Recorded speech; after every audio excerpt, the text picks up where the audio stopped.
I'd like to call the Tuesday, March 17th, 2020 Papillion City Council meeting to order. Ms. Brown, would you please take the roll? Sunday. Here. Mumgard. Here. Gaines. Glover. Here. Jaworski. Here. Klug. Here. Stube. Here. Engberg. Here. Please join me in the Pledge of Allegiance. Pledge allegiance to the flag of the United States of America and to the republic for which it stands, one nation, under God, indivisible, with liberty and justice for all. Do we have an affidavit of publication on file? We do. And a current copy of the Open Meetings Act is posted in the back of the council chambers. Just a little bit, just because of the what's going on nationally, we are trying to practice separation today. So if anybody's wondering, is it smart for us to be together physically? We did ask all staff that's not required not to be up at the dais. We were able to do every other chair of council members, so we got separation up here, and it's kind of, to me, one area. Any staff that needs to be here, we've got them in a different room, and they're somewhat separated. And then we got the public here, and every pew is available. So if people want to separate even more, you're free to do that. But we're pretty separated, at least by the 6 foot. So hopefully we're practicing what we're preaching to the public to be doing. On that topic, we do have a presentation tonight. I do want to make one note. We'd originally published an agenda that had a few more things on it.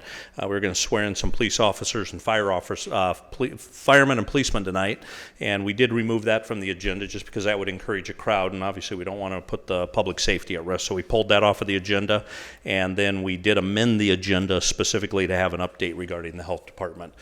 So with that, Sarah, if you'd introduce yourself and give us a presentation. Good evening. Thank you guys so much for allowing me to come to give just an overview of COVID-19 and kind of the state of what's happening from the health department in the county. For the sake of the public, can you introduce who you are and a little bit about the role of this versus Douglas County Health? Absolutely. Thank so you. My name is Sarah Schramm, and I'm the health director at the Sarpy-Cass Health Department. Back in 2001, through a legislative mandate, the state of Nebraska required all 93 counties in the state of Nebraska to be covered by a local health district. So through an interlocal agreement with Sarpy and Cass County, the Sarpy-Cass Health Department covers both of those areas, which is slightly different than Douglas County, which is a single county entity health department. And each health department across the state of Nebraska looks slightly different. 93 counties, there's 19 public health departments. So COVID-19, which was originally called novel coronavirus, which is now COVID-19, what I hope to do today is to give you all just a little brief overview of exactly what COVID-19 is, what's happening in the state of Nebraska, as well as here locally, what the health department is doing in regards to COVID-19, and then to talk a little bit about some of the things that we're seeing being practiced today, such as social distancing, which are called non-pharmaceutical interventions. And then for the council, once Sarah's done, I'll kind of give a state of what Papillion is doing while she is here, and then that way if you have questions, at least we have a coordinated conversation going. Great. So coronavirus, or COVID-19, is really an emerging disease. Although coronavirus itself is not, there are numerous strains of coronavirus, and one actually is the cause for the common cold. However, this strain is unique, therefore novel. Coronaviruses are typically seen in animals such as bats and camels. And it's important to remember that COVID-19 is a respiratory illness, so when we talk about transmission, it actually is through those respiratory droplets. So the cough that isn't covered, the sneeze that isn't covered. We know that in coronavirus that can travel about 6 feet.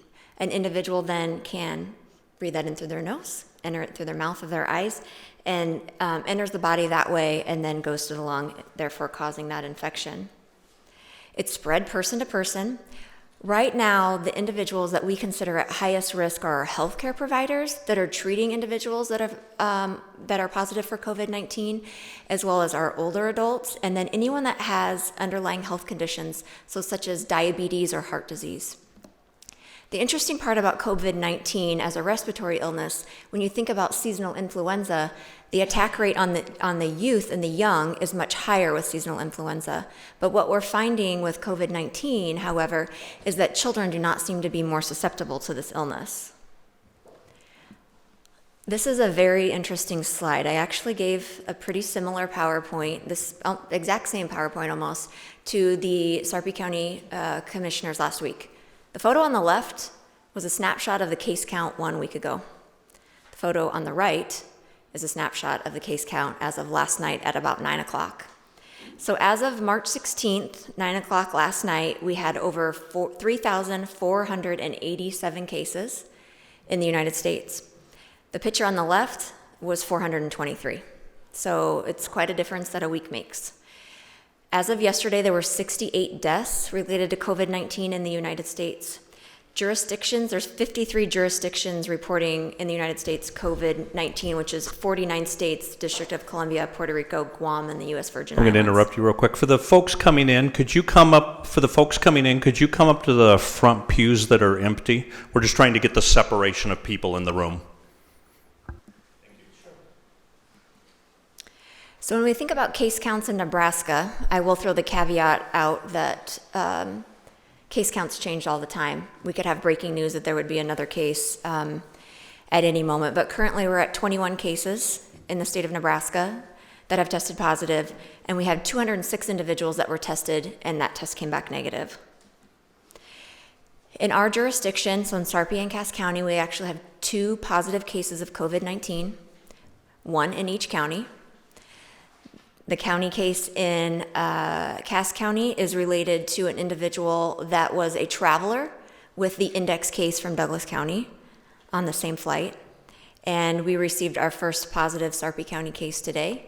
That individual was a close contact of a business associate that traveled from out of Nebraska and then tested positive for the virus.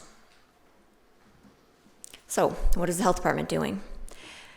A lot.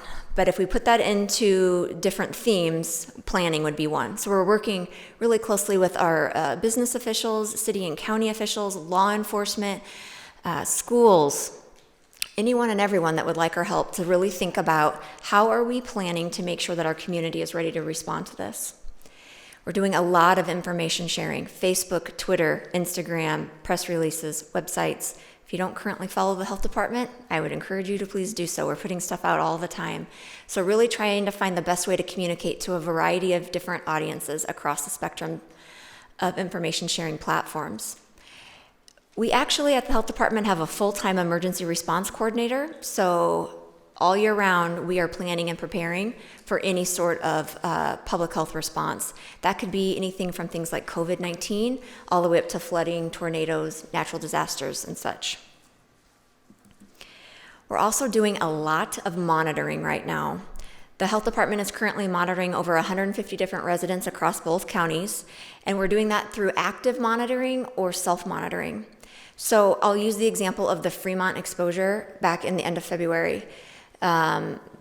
There was a case that had tested positive. She was at a Special Olympics YMCA event in Fremont.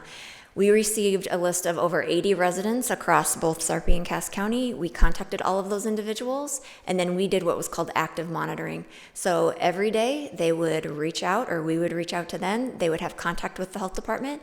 We were asking them to take their temperature twice a day, once in the morning and once in the afternoon, and monitor themselves for signs and symptoms. At any time that a sign or symptom would occur, the health department was there then able to kind of wrap around them and help them take the appropriate next step, whether that be just connecting to a primary care provider or going in for testing. We are also doing contact investigation, and what that means is the instant that we receive a positive case, we are reaching out and doing a close contact investigation. When did symptoms start? Where were they? Where are the places and the spaces and the people that they were with, so that we can reach out to those individuals and provide the proper public health recommendations to really sort of try to contain the potential spread of any illness. And then we're providing a lot of guidance, getting a lot of questions from all different sorts of organizations and residents too, just to try to better understand what is happening with COVID-19, because it is changing frequently. There are multiple layers when we think about risk for COVID-19. You probably all saw the press release that came out on Sunday in the press conference from Douglas County that talked about one Sarpy County location that was listed as a potential mass exposure to a positive COVID-19 case. Those are considered low exposures because every day we're walking past people moving in and out. That would be a low exposure. A high exposure would be an individual that's actually living in a home with a positive COVID-19 individual, or a close contact of an individual that tested positive, and the levels of how public health is responding is much different. So a low-risk exposure might just say, hey, practice some social distancing and monitor yourself for signs and symptoms. But those close contacts, we're actually going to recommend self-quarantine, self-isolation, active monitoring with the health department. There are a lot of things that we're doing now, and I think it's pretty evident. Mass gatherings and events. Just yesterday, that number went from 15 down to 10. That was directed by Governor Ricketts and President Trump. So thinking about social distancing, how are we keeping our space that 6 feet apart from each other? Thinking about limiting numbers if at all possible, identifying ways for people to engage in regular interactions that are non-traditional, so maybe virtually via phone, things like that. Non-pharmaceutical interventions are definitely one way that we know with no vaccine for COVID-19 that we can help to flatten the curve. So those are things like staying home when you're sick, washing your hands, don't touch your face, which is hard because the minute you say it, you want to touch it. Frequently cleaning and disinfecting high-touch areas, doorknobs, door handles, places, things like that.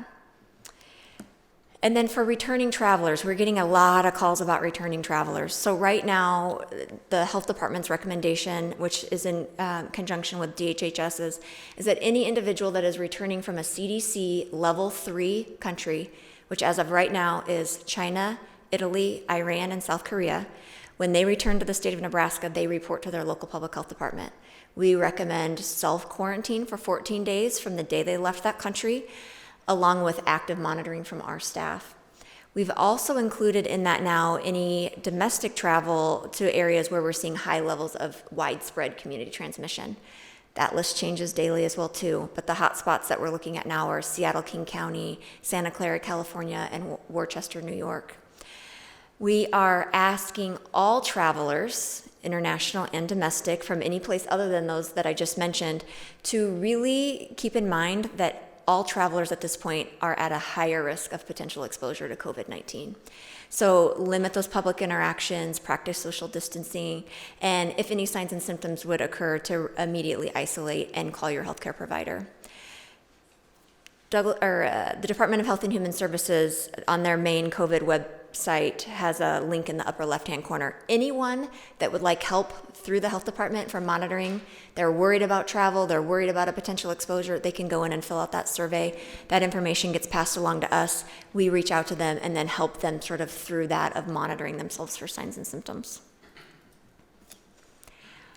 That was really quick, and that was a lot of information. What questions does anyone have? Let me do a quick update Yeah. on what Papillion's doing, and then they've got the full context, and then we can see if they've got any questions from that. So from a Papillion perspective, I have declared a formal state of emergency, and the importance of that is it kicks in some emergency powers, lines up with what President and Governor did.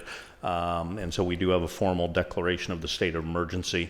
It also helps our relationship with FEMA when it comes to getting supplies and getting reimbursement. So that's in process, or has been completed. Thursday of last week, we had our first internal meeting. We got all the important staff department heads together. Well, everybody's important, but we got all the department heads together and just had a planning session of where's everybody heads at, what are your concerns, what are your issues, just to kind of level set and regroup. So we did that Thursday morning. At that time, we did agree to set up incident command, something that's real routine in the public safety world for police and fire to bring structure to chaos and crisis. Most of the department's heads have had minimal training in it a few years ago, and so one, it's good training for them, but it also gives us a fantastic structure if this really gets serious. So we do have incident command set up, and Chief Bose has command on that, so he's helping us get the structure. So that was 9 o'clock on Thursday. On Friday then, we reached out to the other cities in the county and said we need the same type of common conversation going. So on Friday, Papillion, La Vista, Bellevue, Gretna, Springfield, Plattsmouth, Sarpy County Health, all got on a joint jurisdictional call just to have the same type of update to compare notes what everybody's doing. And then if we're in common, great. If we're not, one of the things we wanted to avoid was confusion to the public. And so as much as we can, we're trying to line each other's actions so there's some commonality. One, I think it's the good thing to do. Plus, we also think it'll bring some calm if people are concerned and if they saw the jurisdictions disconnected. So that was a big reason, was for calm. So we did that on Friday. Mayor Kindig and myself also had a meeting on Friday with the school district for the exact same thing. What's the schools doing? What are we doing? Getting good cooperation there and setting up communication channels. Sunday, I went out to the base and met with the commander. We did the exact same thing. So the base commander, City of Bellevue, myself, Bellevue School District, and the Sarpy and Bellevue Chambers. So now we brought the business community into the same type of conversation. So by Sunday, pretty much all the organizations in Sarpy had a level-setting conversation. So a lot of fact-finding of what we were doing. Then we have set up every day at 9 o'clock. We've got an emergency operations center just for Papillion where the team gets together 9 o'clock every morning. Again, what have we learned in the last 24 hours? Anything changes we need to react to, and we can do that under instant command. So we can have the physical separation. We set up an actual war room at the Papillion Landing. We took one of the event rooms, and so we have a dedicated space just for emergency operations. And then we'll get teleconferencing too, so if people need to be virtual, we're ready for that. We also today, yesterday, we had another joint call with all of the jurisdictions again to compare notes. Took a couple of actions item out of that, and we had another one today, and we called for one tomorrow. So really good cooperation amongst all the jurisdictions. And we'll keep the daily internal emergency operations and the daily joint jurisdictional going on everybody's calendar every day, and then we'll just make a judgment call if we need it the next day. But at least the structure is in place, and Sarah participates in that and gives us a health update as part of that. So that's kind of what's going on with meetings. And then the governor has set up a meeting for tomorrow with all of the mayors of all the first-class cities in Nebraska to, again, just try to level set what's going on at the state level, what's going on at the local level. So a lot of meetings, a lot of coordination, but it is planning and communication is the absolute key.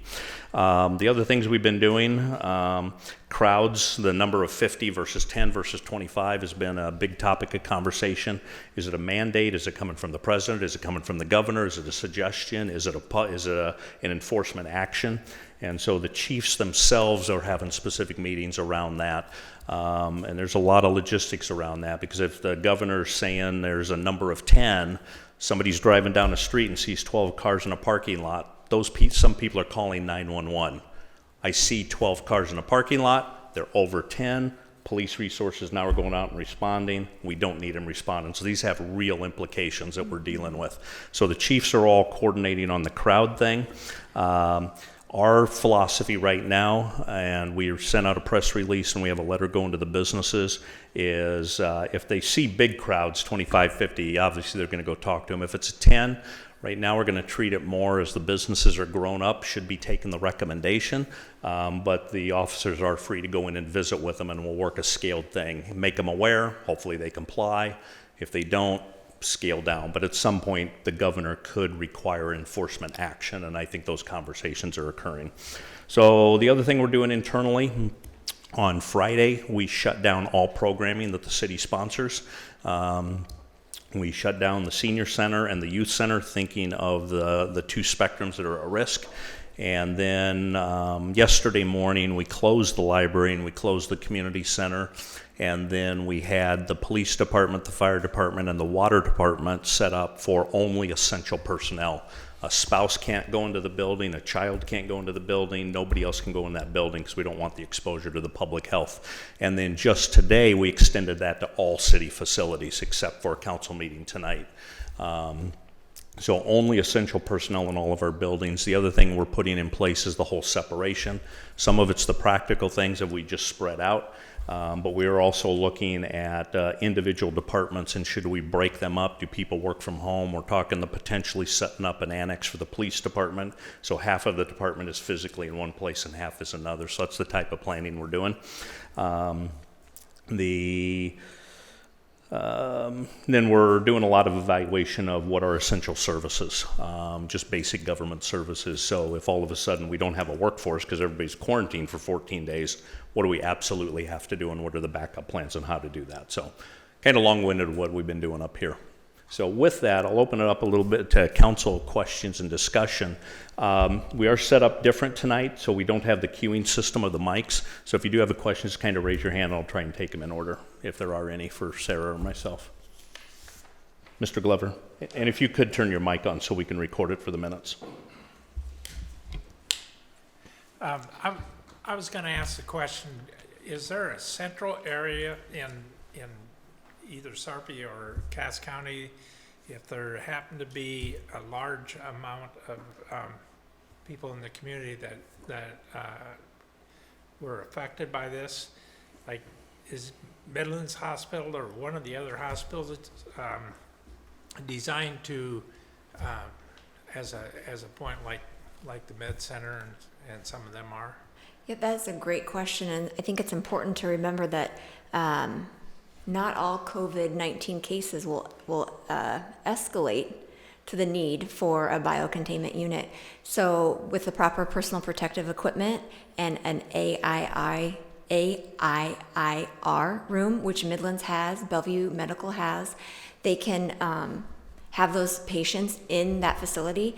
And actually, if they're just mildly ill, what we're finding from the data is that the vast majority of individuals are just mildly ill and can manage all of these symptoms at home and really don't even need that advanced level of care that they would receive in a hospital system.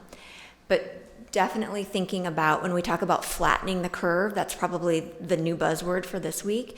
It's really thinking about how do we slow down and mitigate as much as possible the spread of the illness so that we don't see a dramatic increase in positives, because when we see that large intake, that's when we worry about overwhelming our healthcare systems and making sure that there are enough just beds for everybody, because there are other things that are happening too other than just COVID-19. So yes, so Midlands could take care of an individual with COVID-19, and so could Bellevue Medicine as well too. Okay, thank you. Any other question, Mr. Stubbe? Two questions. One would be is that the days as far as self-quarantine, 14 seems to be the number that's kind of the all the way across. Mm-hmm. What would be the number of days from the standpoint of when somebody believes that they start showing symptoms? I've heard a day, but I just want to get that information from you. Before you answer that, I got another question too. With regard to, I think I fall into that category as being an older adult, but can you talk about from the standpoint of what that age is considered as an older adult? Mm-hmm.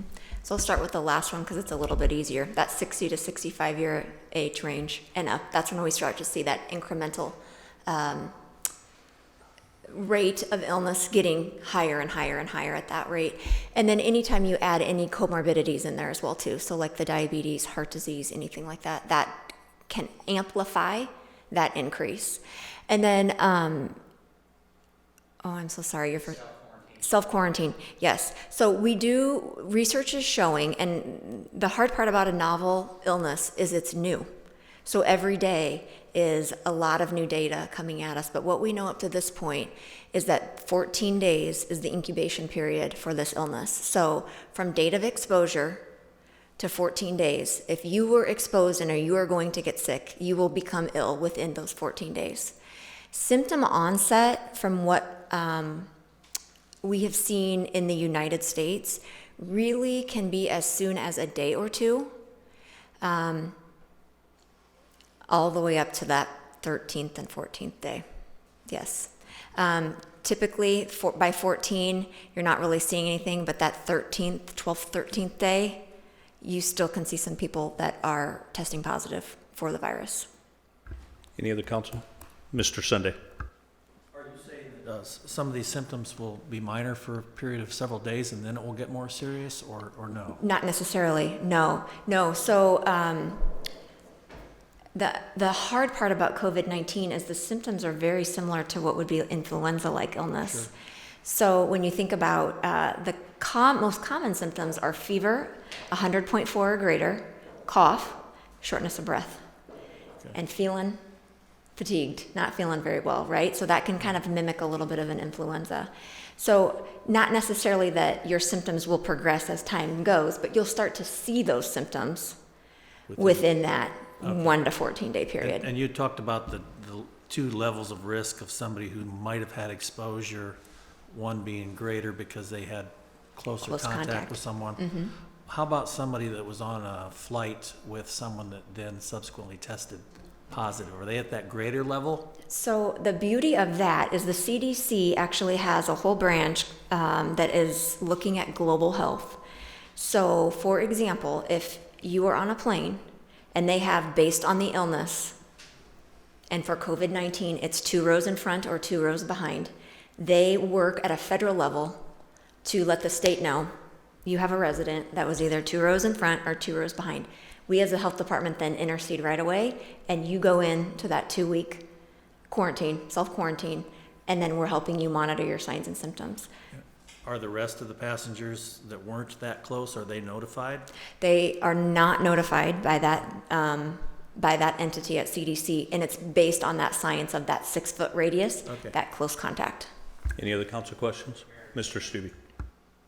So I know that this is new, and obviously everybody's got their own crystal ball, but from the standpoint of when we talking about declaring emergencies and things like that, with the data that's coming out and the time frame that we've been dealing with this, are there estimates with regard to what the duration of this will be before we start seeing a flattening out of that curve? Obviously, we've seen it in China. I think we're starting to see it in Italy, but is there some data out there that can indicate as far as how long this thing will last? I think how long this will last really depends on how well we all get on board in some of these practices that are being recommended at federal and state level. When you look at the curve of illness from other countries around the world, I'll use South Korea as an example. They are testing anywhere between 10 and 15,000 residents in a day. So knowing who's out there and knowing who is positive is helping them make sure that they are having very targeted information, that individual knows that they're ill and they're taking those proper steps. So how well we practice social distancing, staying home when you're sick, some of those more advanced things like closures, I think will really help us get a leg up. But saying it'll be 4 weeks, it'll be 6 weeks, it will be 4 months, I wish I had that crystal ball, and I don't. I could tell you I would become stir crazy after a certain period of time. So I think the potential is that people are going to get tired of the distancing. They're going to get tired of staying home. To me, that potentially can create an issue. Absolutely. I would agree with that. Any other? I'm sorry. Go ahead. Any other council? Okay, I think the only other thing is, since we have declared a state of emergency, the governor also came out today with an executive order that removes some of the requirement. Well, as soon as we declare a state of emergency, a few of the requirements about Open Meetings Act changes. We still have an obligation to notify the public so they know we're meeting, they can come, but some of the things about 24-hour deadlines and some of those, we have a little more flexibility. So if we have an emergency come up and we have a council meeting, literally that day we can amend the agenda. We just have to make an attempt to notify. And I think we did do that already on one agenda. So some of the Open Meetings Act change a little bit.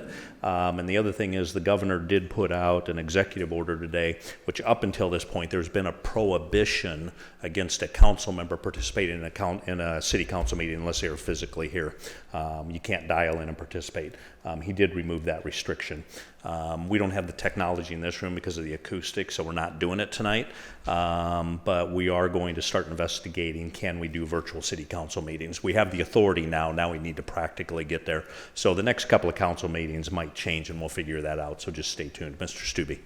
So question for you, Mayor, with regard to the term of the emergency, is it indefinite, or are you allowed to have it indefinite, or is there a time frame? We talked a lot about that. We did put a termination date on it, and then we'll just renew it at that point in time. And I think, at least my head and what Chris and I have been talking about, kind of thinking of 30-day chunks, because you get your 15-day quarantine. Probably realistic, you might have a second one of those. And to go beyond that, what's the crystal ball and what's going to happen? My guess is, and this is just me, in the next 7 to 10 days, we're going to have a lot more knowledge of how this thing's working, and then that kind of lets us plan for the next 2 weeks. So in my mind, we're hitting pause for about 30 days on all activities, focus on this, and kind of plan in 2-week rolling chunks. It's kind of where my head's at. Anything else, Mr. Sunday? This and kind of for you too, Mayor. Would you recommend that we suspend our meetings for a while? For 2 reasons, I guess. One, to set the right example for what we're asking everybody else to do.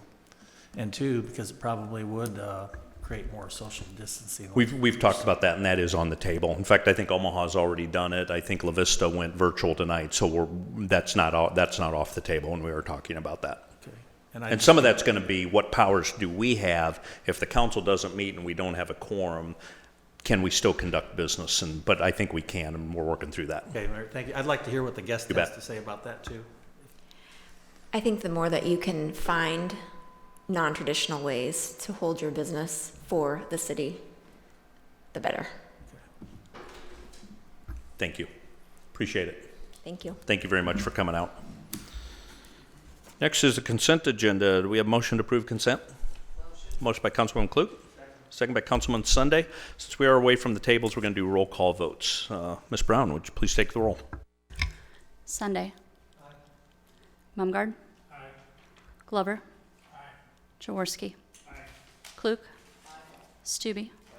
Engberg. 7 yeas, 0 nays. Motion passes. Next is item D1, Ordinance 1872. An ordinance to approve a change of zone from CC Community Commercial to LC Limited Commercial for the property legally described as lots 1 and 2, Summerfield 2nd Edition, Replat 4, a subdivision generally located northwest of 72nd Street and Cornhusker Road. The applicant is Point Development Company. Is there a council member that will introduce? Introduced by Councilman Mumgarde.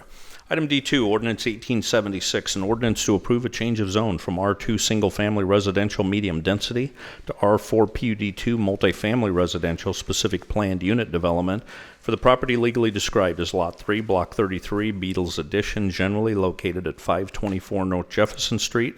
The applicant is St. Columba Church. Is there a council member that will introduce? Introduced by Councilwoman Klug. Item E1, Ordinance 1860, an ordinance to amend Section 205.11 of Article 2 and 205.218 of Article 34, both of Chapter 205, the Papillion zoning ordinance having to do with fences. The applicant is the City of Papillion. This is a public hearing. Anybody want to speak in favor? Any opponents? Anybody want to speak against? I'll close the public hearing. And Sarah, if you don't want to hang around, you are free to leave because that'll start freeing up the room in the crowd. But that's not just directed to you. That's everybody. If we're done with your item and you want to leave, you're not hurting our feelings if you get up and leave.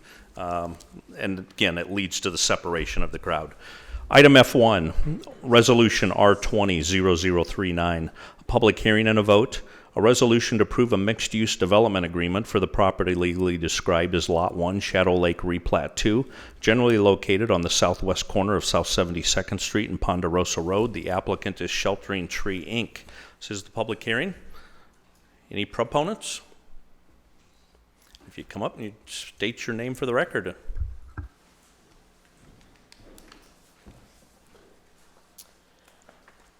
Good evening. My name is Denise Geringer. I'm the Executive Director at Sheltering Tree and also a resident of Papillion. Also in the room is our Board President, a member of our Executive Committee, a representative from our architects, Stan Howe, and a representative from TD2, our engineering firm. In light of today's health concerns, I wanted to let you know that my voice is rough due to seasonal allergies. I was at my doctor yesterday to seek further treatment because this is not a time that I want to scare anyone around me. It's a nuisance that I deal with every year, but it's a terrible time of year to be dealing with this, so I wanted to clarify that for you. I'm here to offer further information in regard to Sheltering Tree, Inc.'s request to adopt the mixed-use development agreement. Sheltering Tree is dedicated to serving persons with developmental disabilities through supportive, safe, affordable, and community-centered independent apartment living. This housing model, designed by parents, empowers adults with disabilities to live self-determined lives and be engaged in their communities. Shadow Lake's prospective Sheltering Tree residents are Papillion residents with developmental disabilities. Papillion La Vista Community Schools has been educating students with developmental disabilities to their full potential for many years now. I can attest to that. My son is 24, he has Down syndrome, and he was educated along with his peers and is competitively employed in the community. Students with disabilities graduating from Papillion and the Vista Community Schools are ready to be productive citizens of their community. You may have seen graduates with developmental disabilities working at Hy-Vee, Werner Park. Oh, did I do something wacky? Oh, wonderful. And various other businesses. Oh, sure. These residents want to continue to work and live in their community where they grew up, where their families are living, the city that they call home. The new city slogan, Papillion Feels Like Home, is very descriptive of the intentionality of our location selection for our next sheltering tree. There are currently 2 sheltering tree apartment communities. Our first is in Bellevue. If any of you are familiar with Stella's, it's right across the street from Stella's. And our second is in Benson on Marion High School's property, next to Marion High School's property. The apartment buildings for sheltering tree are built without debt because of federal, state, and city grants and major capital funding by donors. The projects, therefore, are financially sustainable. This sustainability allows us to keep the buildings looking attractive and well-maintained. You will notice in the information from the Planning Commissioner, we are planning to use materials that complement the adjacent apartment buildings so that the aesthetics of our building fit into the area and blend into neighborhood surroundings. It is highly important to Sheltering Tree that we are great neighbors and maintain quiet, beautiful, and well-maintained properties. Safety of the Sheltering Tree residents is a priority in everything we do. Supporting housing means that someone is there 24/7 to attend to the safety and supervision. We call them RAs, resident assistants, and they're available at night for emergencies. The buildings have secure entrances as well. Selden is the management company that provides property management services for both Sheltering Tree properties and will do the same for our Shadow Lake location. Persons residing in the beautiful Sheltering Tree apartment communities, with the exception of our resident assistants, must have an intellectual or developmental disability. The Sheltering Tree model is not able to successfully support individuals with significant mental health issues, and thus citizens with those particular challenges do not live at a Sheltering Tree. Resident assistants operate much like a college dorm RA and live and work alongside the Sheltering Tree residents. They are there to encourage the residents' understanding of living together within a community of their peers. The RAs guide and encourage the residents to expand their skills and interests. RAs also monitor who comes and goes from the building, and they ensure that all visitors have a purpose to be in the building, providing safety and security, and RAs also assist with building maintenance issues. The Sheltering Tree organization helps everyone accomplish a rite of passage, moving out of one's parents' house. Not that dear old mom and dad aren't great, but many people desire independence in their lives, and Sheltering Tree helps people accomplish this goal. I'll tell you one other quick thing. One of our future Sheltering Tree residents who's anxiously waiting to be able to move into the Papillion Sheltering Tree asked me to share this story with you. She wanted to come and share it with her tonight herself, but many of our friends have immune-compromised health issues, and so she wasn't able to be here. So my friend Jeannie is a 40-year-old lady who has Down syndrome. She turned 40 last night. She works as an administrative assistant part-time. She earns a small income there. She volunteers at St. Vincent de Paul and is a board member for an area nonprofit. Jeannie currently lives in a market value apartment in Papillion by herself. Her entire income goes to pay her rent. Her aging parents help provide her with other life necessities right now. This has become a very lonely living situation for a very social lady. At Sheltering Tree, she will still have her own apartment, but she will have a community of people around her to interact with, to take sewing lessons with, to join a garden club with, to join a fitness group with, and to walk to Shadow Lake with for outdoor concerts, and she tells me lunch dates. Her rent will amount to 1/3 of her income, and she will have the remainder money for the other life needs and joys. I want to tell you that I'm a proud member of Papillion and have been a part of, and I'm proud to be a part of the notorious inclusive culture. I'm even more proud to have learned that Papillion's comprehensive plan for the city includes a statement that says, Papillion should be a community of opportunities for people at all stages of life and allow all households to find their niche in the city. Thank you for allowing me to share with you a little bit more about Sheltering Tree, and I'm certainly happy to answer any questions you might have for me. Thank you very much. We'll finish the public hearing, and then we might have some questions, so thank you. Are there any other proponents? Are there any opponents? Oh, go ahead. Come on up. And if you just state your name for the record when you come up. You did clarify you're a proponent. I am a proponent. I'm Joyce Stranglin, president of the Papillion Junior Women's Club, and all 40 members were going to be here tonight, but couldn't do it. So Denise Geringer invited the board to take a tour of Sheltering Tree, and we went to the one in Benson. So I'll just give you a little overview of what it was like. Driving up, it's a very nice one-story building. It had a nice lawn, newly planted trees. Going inside, there's a kitchen off to the right. Almost everybody was gone that day, I'm assuming at work. There were 3 residents there, and they were just having lunch, talking and laughing in the kitchen, and pretty much ignored us as we tried to chat with them. So beyond the kitchen is a very nice, I'd call it a commons room. Going out the back was a courtyard and a patio, and they had a garden growing there with, I think some of the neighbors had volunteered to help. And as a matter of fact, Denise is going to speak at the garden club. Well, it was going to be next month, but probably not now. But she's going to try and enlist some gardeners so they can work on the property here in Papillion. So the building is divided in 2 wings, so the woman's wing and the man's. We went to the woman's side and got to go in a couple of the rooms. So all of us decided we're going to sign up for rooms there. They look like they were decorated by a designer in House Beautiful. So then we go to the men's side, and not so much. The bed, the table, the TV, the game, the PlayStation, all the creature comforts. So in each wing, there is a laundry room. So walking into the laundry room, there's like 5 or 6 socks, hoping to find a mate. And there's a t-shirt and there's a towel. And I know this is going to sound strange, but the laundry room made me think, this is my house. This is anybody's house. Everybody has a loose sock. And it just made me think about home. This is their home. It's not any different than anybody else's. So with that, I would just like to say that I would welcome this apartment building in my neighborhood. I could welcome them as my neighbors right next door.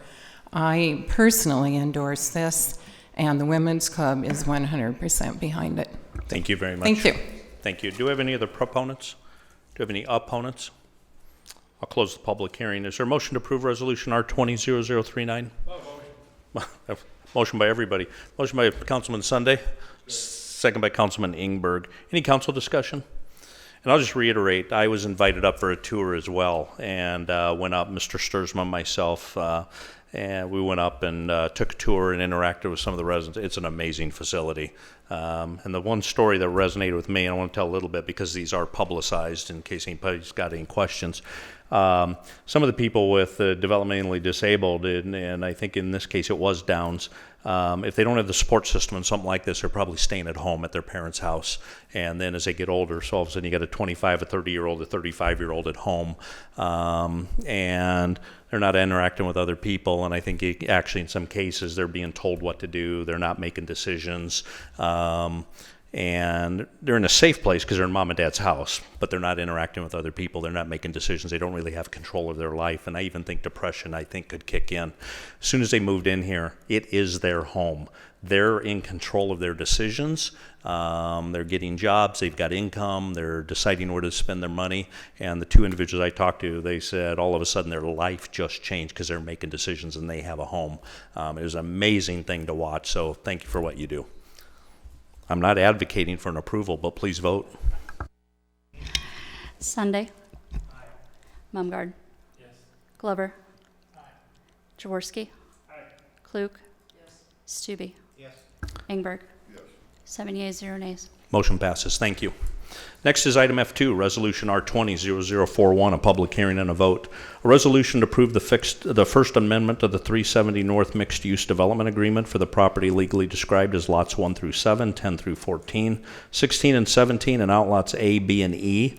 370 North, lots 1 through 2, 370 North replat 1, lots 1 through 7, 370 North replat 2, outlots A and B, 370 North replat 3, generally located on the northwest corner of Highway 370 and Highway 50, Noddle Companies. This is a public hearing. Do we have the proponents? Noddle Companies, 2285 South 67th Street. I have some images if we need to. It looks like it's sort of self-destructed there, so I'll hold off. And if you, it's up to you guys. If you need them, I'm happy to put them up there. I think we'll be okay, We'll be unless we okay. get into questions. All right, sure. So since we originally worked on this in 2017, the streets have gone in, utilities, landscaping will go on in the spring. We've got a couple buildings under construction, with another one starting this summer, which is to be the Chevy store, to be open in December of 2021. But also since 2017, we've got an opportunity to look a little more closely at the signage for this area, and specifically the speed and distance from I-80. And we found that we think, with some study, that we think we need a little more, bit more sign area than was originally contemplated in 2017, but not as much height as in the I-80 corridor ordinance that was passed subsequently, which I think is 45 feet. We think we only need about 30 feet to be effective. And our plan also includes some display vehicles and some customer parking to really comply with both the city and NDOT requirements to make it all work with everybody's regulations. NDOT does have an overlay in the area. Just throw up one kind of image. I think that sort of captures what we're talking about. And we're happy to answer any questions you might have and would ask for your approval tonight. Thank you very much. Mr. Stubbe? Yeah, so Ted, you mentioned this is what you're talking about. I think this looks pretty nice, so I'm anticipating this is not just talking about it, this is what you're proposing that it will look like. So. Yep. The facility is H&H.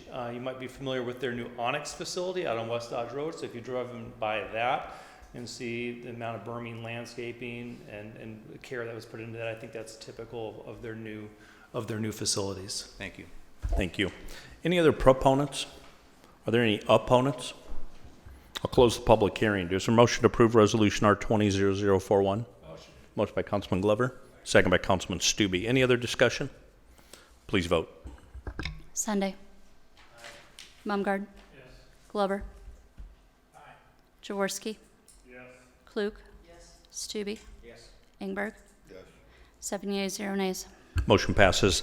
Related item F3, Resolution R200043 is a resolution to approve the Second Amendment of the 370 North Subdivision Agreement for the property legally described as lots 1 through 7, 10 through 14, 16 and 17, and outlots A, B, and E, 370 North, lots 1, 2, 370 North replat 1, lots 1 through 7, 370 North replat 2, outlots A and B, 370 North replat 3, generally located on the northwest corner of Highway 370 and Highway 50. Is there a motion to approve Resolution R200043?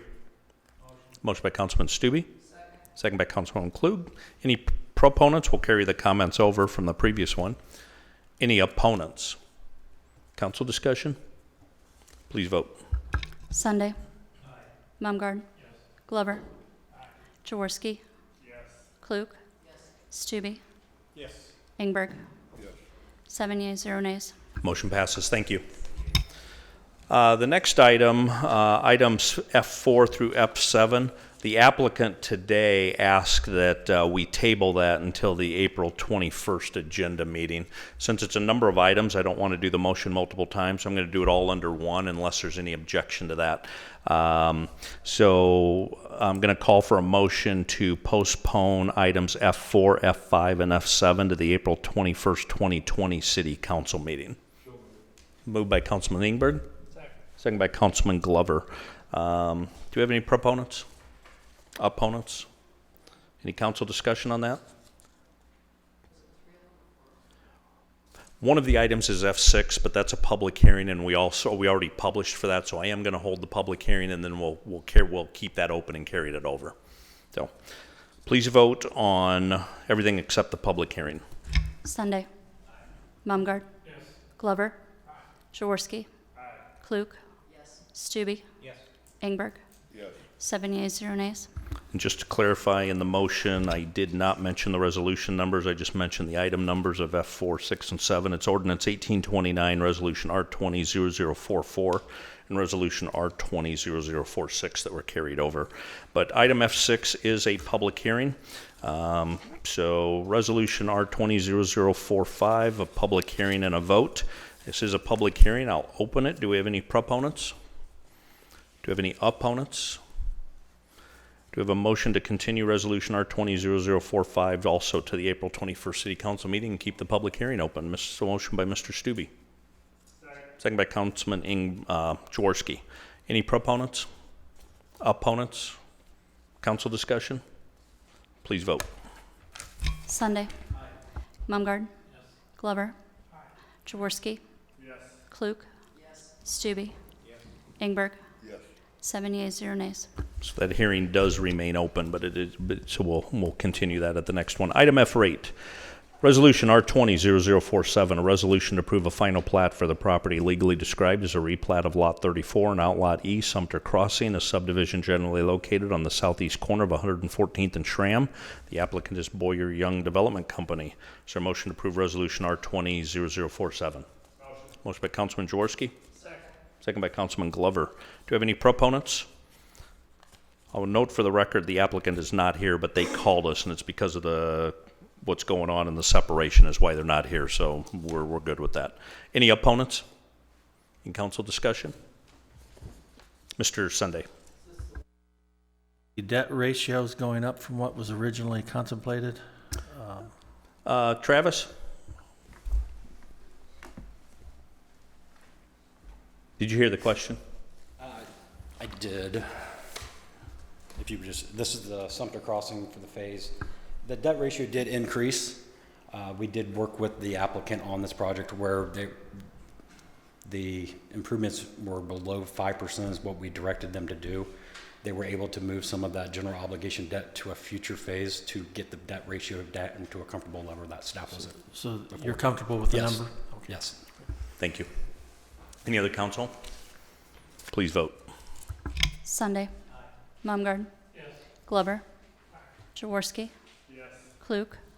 Stube. Ingberg. 7 yeas, 0 nays. Motion passes. Related item F9, Resolution R200048.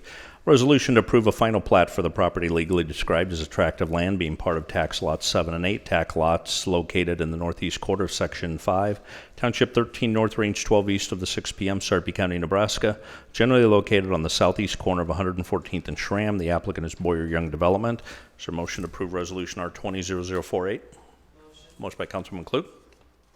Second by Councilman Stube. Any proponents? Opponents? Council discussion? Please vote. Sunday. Mumgarde. Glover. Jaworski. Klug. Stube. Ingberg. 7 yeas, 0 nays.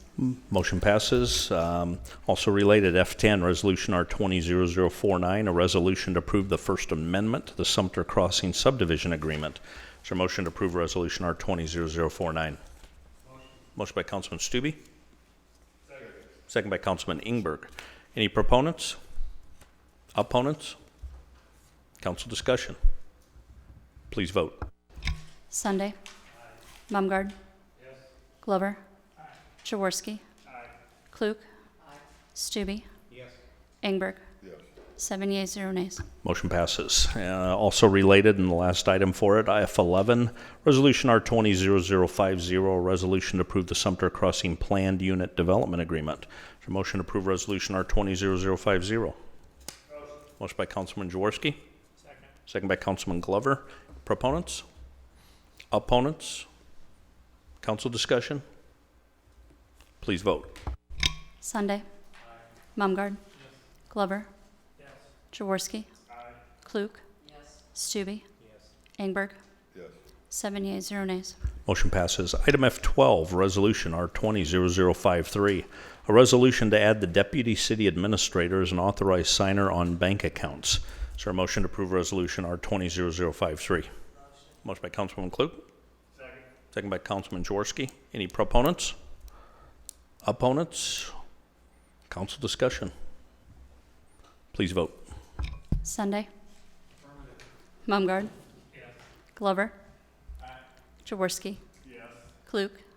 Stube. Ingberg. 7 yeas, 0 nays. Motion passes. Item F13, Ordinance 1871, an ordinance to amend Papillion Code Chapter 190 by adding a new Article 6 entitled Truck Routes to provide for the designation of truck routes upon which trucks must be operated, subject to certain exceptions, and to provide for an effective date. Is there a motion to approve Ordinance 1871? Motion by Councilman Sunday. Second by Councilwoman Klug. There is a recommended motion, and it's at your table, that staff is recommending, and this comes out of conversations that Councilman Sunday, Councilwoman Klug, and staff had with the primary affected party where a lot of this came from. This one didn't. We had already incorporated this one. This one has to do with gross weight and filing of some applications. So you've got it at your desk. It was in the packet to be reviewed.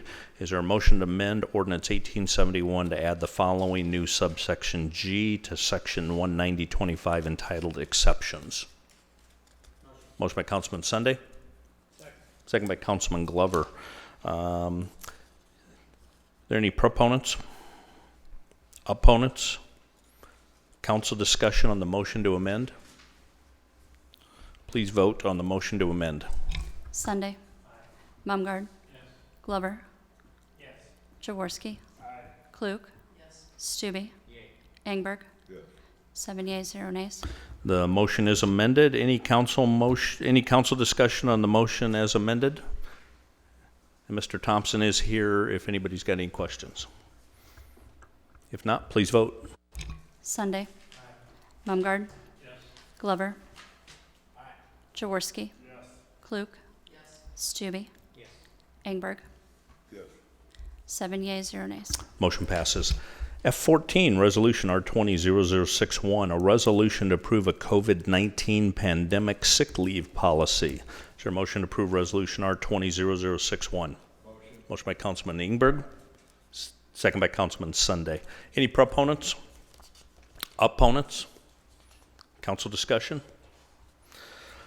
That was a tickle in my throat because my voice is dry. It wasn't COVID. Just for the public, what we're doing is we want to make sure that if somebody does get tested positive, doctor instructs them to stay home. If they're a secondary person, so the CDC or the public health department's telling them to stay home, or whether they have a dependent child or a spouse that causes them to be quarantined because of one of those things. We want to make sure we keep them whole and that we keep our good workers. And so what this policy is doing is providing sick leave to get through the quarantine time, so they continue to receive the pay they always would. And this does not eat into their vacation, their sick leave, or their FSA. Not their FSA, their FMLA. So the goal is to keep people whole during this period of time. And it is very specific to COVID-19 pandemic. Any other questions? Please vote. Sunday. Mumgarde. Glover. Jaworski. Klug. Stube. Ingberg. 7 yeas, 0 nays. Motion passes. It's all the regular agenda items. The only committee that met was the Audit Ad Hoc Committee. Not sure you had a quorum, but we can still get a report of what the report was. We do have a half a chairman, though. Okay.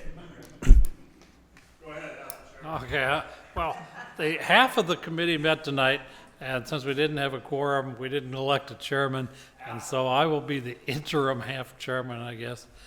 We did meet and review the audit that was prepared for the year ending September 30th, 2019. We reviewed the basic financial statements, which have an unmodified opinion on the financial statements, finding no matters of discussion. The report on compliance and internal controls over financial reporting found no material matters of non-compliance to report and no deficiencies reported on internal controls over financial reporting. The audit of the major federal award programs was not required for this year. Then we had the required communication that was given to the governing committee. The separate letter that was required was issued. All important information was in the report. We had a discussion with the auditors and make no official decision or recommendation since we did not have a quorum. Thank you very much. But a good report. Thank you. Any comments from the floor? Seeing none, any council comments? Mr. Stubbe. Yeah, Mr. Sunday brought up about the next council meeting, and obviously our next council meeting is not for 3 weeks. I'm just curious from the standpoint, how soon do you have to notify? So if somebody wants something on the agenda, how soon do you have to notify from that perspective? Regular agenda item or an emergency or the place of meeting? Regular. Regular, we just do what we always did. So staff's got their internal deadlines. It needs to get to the clerk, need to get it published the Friday before the regular council meeting. By 5 o'clock, we publish the official agenda to the media, anybody that's interested in it, and that's the official agenda. If we follow the normal process, and that's what we do 98% of the time, if we follow the normal process, something comes up, we do have a right 24 hours before in normal situations to amend. So every once in a while, you'll see it on Monday, it gets amended before Tuesday. That's the normal practice.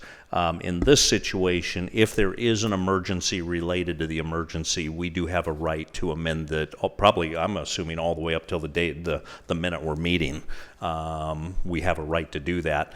Now, we still have to try to meet the intent of the Open Meetings Act for the public, so the minute we do amend it under an emergency, the clerk does still send out the normal notifications to the media and the people that are interested. But we could do it up until, I'm assuming, even when we're in session, if something popped up, we could amend it right now. Back to his question, though, about do we physically meet? We've already started talking about that. And obviously, if it really gets bad, it doesn't matter what technology and how we'll cancel things and figure out how to work if it gets that bad. But we have already started talking and investigating our own technology and our tools in a way we can effectively do it. And so we could meet virtually. The practical issue, which I want to make sure we can do it, is from the way I understand the governor's executive order, and I haven't gotten a legal opinion, so you can correct me, but my understanding is if we have an electronic meeting, that a council member can dial into. At that moment, we have to allow the public access in the same method. And so now it's not just one council member who can't come, it's opening it up to the public. Well, then theoretically, even tonight, you've got applicants sitting on the phone, you've got general residents sitting on the phone, you got council members, and then the practical thing of trying to coordinate that meeting, because everyone wants to speak up, how do you control discussion? And that's why I'm saying if we're going to go electronic, we need to have the right tools so we can have an effective meeting. So we are investigating that. But bottom line, if we can't meet, we can't meet. And if we have to meet and we physically can't get here, we'll figure out a way electronically to do it. Does that answer your question? Does that answer yours, Mr. Sunday? I know that the courts around this area, Omaha, Sarpy County, Cass County, probably very soon, are postponing jury trials because that's a situation where we're bringing a wide swath of people from the community all into one place to pick your 12-member jury, and that's not what we want to have happening right now. And I think a city councilman's kind of similar to that. City council is similar to that because you're bringing in a wide array of people from the community all into one room, and it does pose an added risk that we're asking our citizens to avoid, and I was just concerned with the optics of us ignoring our own advice. That's why I brought it up. My gut tells me that if there's nothing major going on and it's routine business, we could probably cancel them if worse comes to worse, as long as we can pay our bills and do some of those things. But I would obviously be looking at legal advice of what we can do. Mr. Mumgard. Well, I would point out that the item D1 on tonight's agenda was an ordinance that was introduced, and it is then set for a public hearing at our next meeting. That attracted quite a number of people for and against it at the Planning Commission meeting.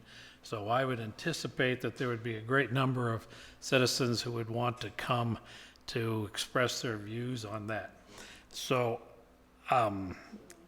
I'm sure that the developer wants to move forward, but I would ask that we give some consideration to postponing the public hearing on that, or at least recognize that at that time, we anticipate having a number of people there. We'll give that some special consideration. We also have the option of not having meetings here. So, I mean, you think of Papillion Landing, we have 200,000 square feet to play with. You can even think of, we go into the field house and get in the field and we scream to each other across and we got 30 feet of separation. So I think we have some viable options if we have to have a mixture of physical and teleconference. And actually for the teleconference, I think that's what we're looking at, is how can we leverage Papillion Landing, because there's already a lot of technology wiring there.